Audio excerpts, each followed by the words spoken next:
Welcome to Potside Chats. I am clearly not a professional, so I'll put these down for now. In this episode, we are exploring how the young generation are transforming the city of Tianjin. And to do that, we're in this wonderful location at the Tianjin Crosstalk Theatre. Steph, what do you think? I think you need to practice. I do. But I also know that we're going to have an excellent time today with our Tianjin snacks and our Tianjin location with our Tianjin guest, Moaz Awan, who is a PhD candidate in engineering at Tianjin University. Thank you, sir, for being with us. Thank you, Steph. Thank you, Nathan, for having me on your show. And it's great to be with you guys. And I hope to having some really casual, sweet and spicy talks with you. Ooh, indeed. Now, before we get into deep conversation with Moaz, we thought we'd show you what we've been getting up to while we've been exploring the city of Tianjin. So we'll see you back here for the Potside Chat after these clips. Enjoy.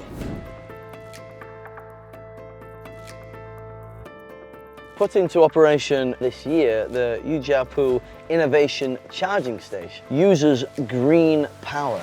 It's got 77 carports and we're driving into it now. The sensors are picking up the car. How do I charge this car? Well, luckily Mr. Lee's here to help me charge it.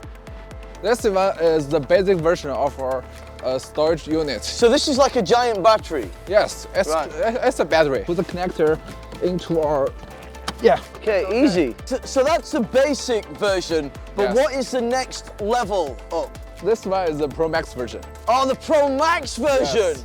Wow, look at this, okay. It is driving automatically. Right, okay, Yeah, so just this is stop here. an automated robot, okay. You can use your cell phone to select the app and locate your position. You can see it's got the sensors on there like a lot of automated vehicles. Excellent, look at this, the future of EV technology. 充电站的光伏雨棚一共铺设了400块光伏板，总共的功率达到了100千瓦，然后每天能够发电大概400度。您可以看到我们的这个雨棚上呢，也是呈现了六边形的一个图案，和咱们这个碳原子的这个结构相似，也是展现了我们和碳相处和解决未来气候问题的一个决心。在这里也是运用了车网互动型的充电桩，电网高峰时候呢，它能够向电网放电；在电网低谷的时候呢，它能够从咱们这个电网吸电，来保证电网的平衡。车辆的话，其实不光光是交通工具了，它其实变成了一个咱们生活中的充电宝，一个大型的移动电池。 As the birthplace of oncology in China, Tianjin Cancer Hospital is pioneering the way in life-saving technologies, including Vinci robotic surgical systems. Since 2016, around 8,000 robotic-assisted surgeries have been successfully completed, and I am so eager to see how else this hospital is pioneering the way forward with clinical care. Dr. Gong, you've been practicing medicine for over 10 years, and you have something really unique here in the Tianjin Cancer Hospital. Our center is the first clinical training center. If senior doctors come from the other province of China, our professors will teach the coming doctors how to set up the whole process of the surgeries. So it may help them a lot, because compared with the endoscopy surgeries, the robotic surgeries, they have a very different system. Even how to lay up the patient is quite different. We have to over 30 operations then to do the surgeries. Then we can give him the license.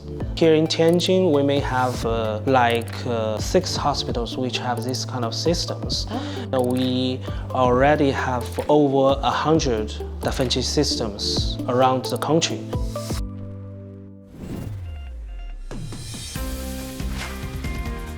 So right now I'm at the second container terminal that went into operation at the end of 2021 in Tianjin Port. It's the world's first smart zero carbon terminal that's powered by wind turbines and solar energy.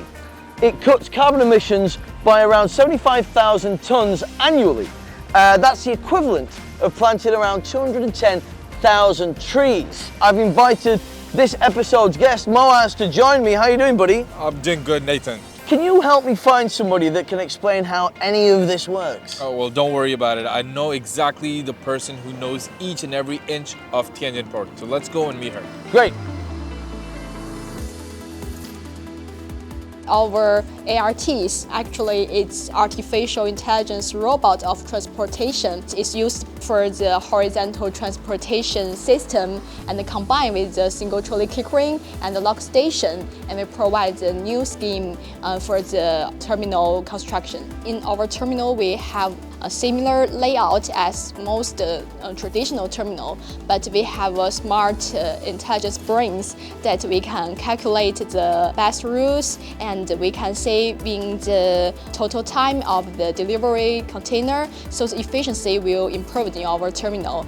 So we've had a bit of a tour, but now we've arrived in the control center where all the magic happens.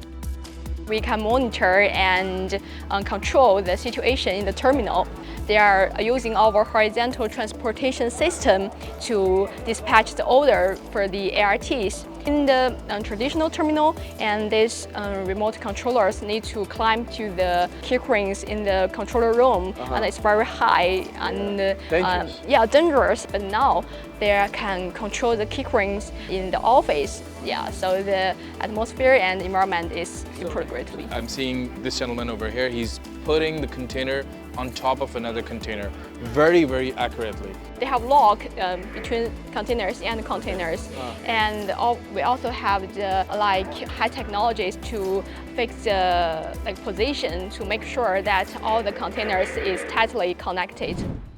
Well, we've had a really interesting time exploring Tianjin. Moaz, thank you for joining me at the port. What were your thoughts while we were there? So I think the port was like a really good place because it kind of shows how Tianjin is developing as a city and also how it's incorporating all these futuristic technologies like putting 5G and like artificial intelligence. The Tianjin port was also like a remarkable example of how technologies are changing the way things are being done. Everything is like stacked in a very efficient manner that makes the operation smoother, safer, making people work in better conditions inside the control room. So I think it's a remarkable advance in technology, and eventually all of these things make the logistics more cheaper and a world more connected.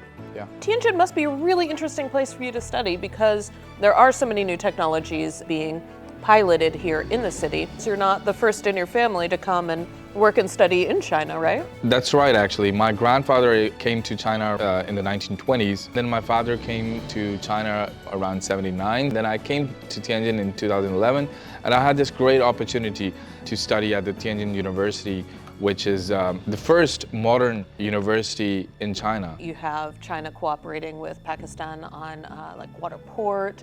What are some of your aspirations to use engineering and strengthening that relationship?